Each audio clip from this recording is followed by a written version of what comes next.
Welcome, everyone, to this explainer. Okay, if you are a finance or operations leader, you're really going to want to pay close attention to what we found in Chapter 6 of our source material today. We're looking at this massive fundamental shift happening right now in the corporate world. There is a looming regulatory hammer, and it's heading straight for your AI adoption strategies. Look, for a long time, artificial intelligence in the enterprise has felt a bit like the Wild West, right? Well, those days are officially over. Today, we're unpacking the absolute critical legal and operational changes you have to make to ensure your AI systems are compliant, safe, and actually ready for the future. So let's just pause and think about this for a second. Is your financial AI a black box? Seriously. So many organizations have fallen into this trap of believing that their enterprise AI can just sort of operate unchecked in the background. You feed it data, it gives you a result, and hey, nobody asks any questions. But here is the fascinating and frankly terrifying reality. That illusion is completely shattering.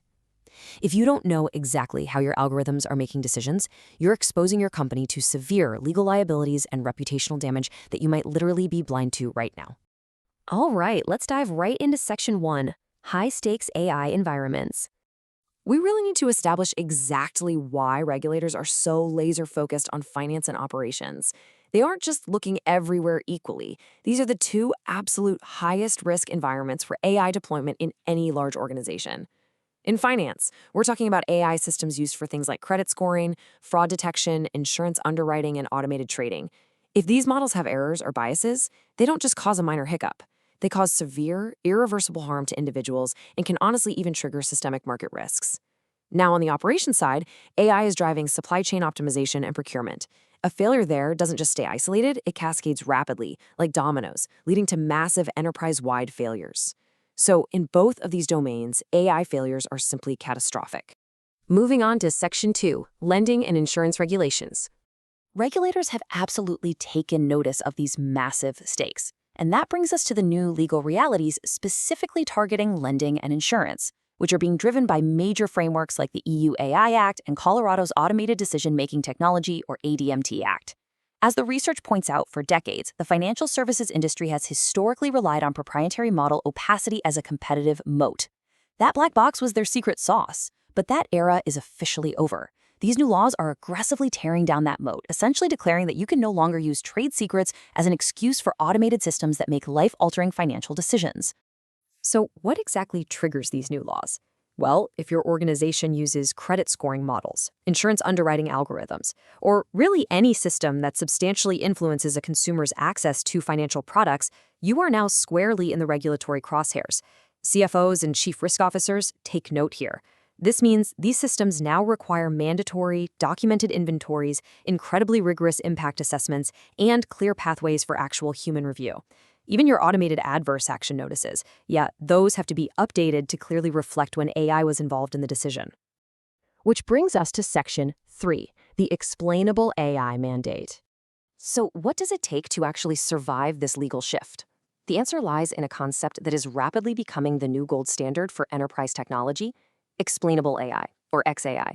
It is simply no longer enough for just your data scientists to understand the model. You are now legally required to communicate your AI's outputs and decisions in meaningful, plain language terms that non-expert consumers and, crucially, regulators can actually understand and act upon. Basically, you've got to be able to explain the why behind the AI's what. Okay, Section 4, Data Governance and Bias. Now, here is the catch.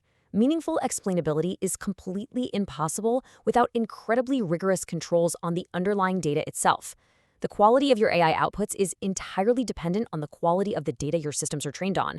You absolutely must build and maintain these 4 pillars of AI data governance.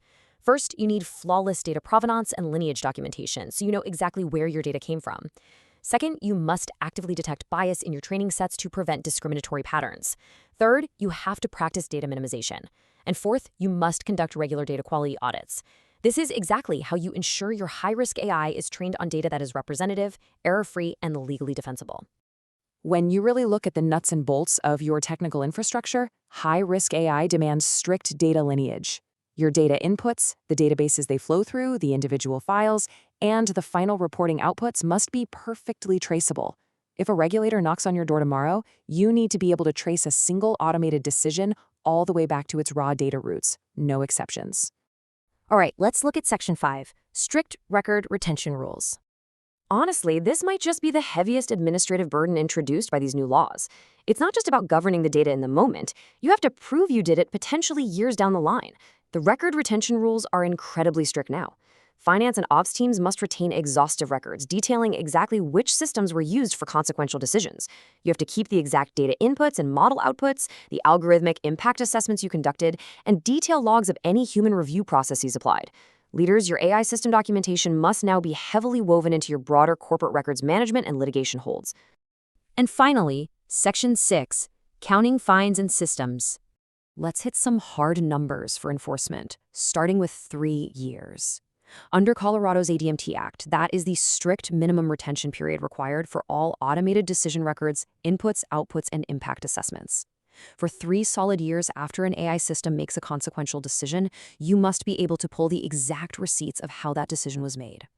Next number, 35 million euros. It's staggering, but that is the catastrophic maximum penalty under the EU AI Act for the most serious violations. Alternatively, regulators can fine you up to 7% of your global annual turnover, whichever is higher. They have purposely designed these penalties so that non-compliance is simply not a financially viable option, no matter how massive your company is.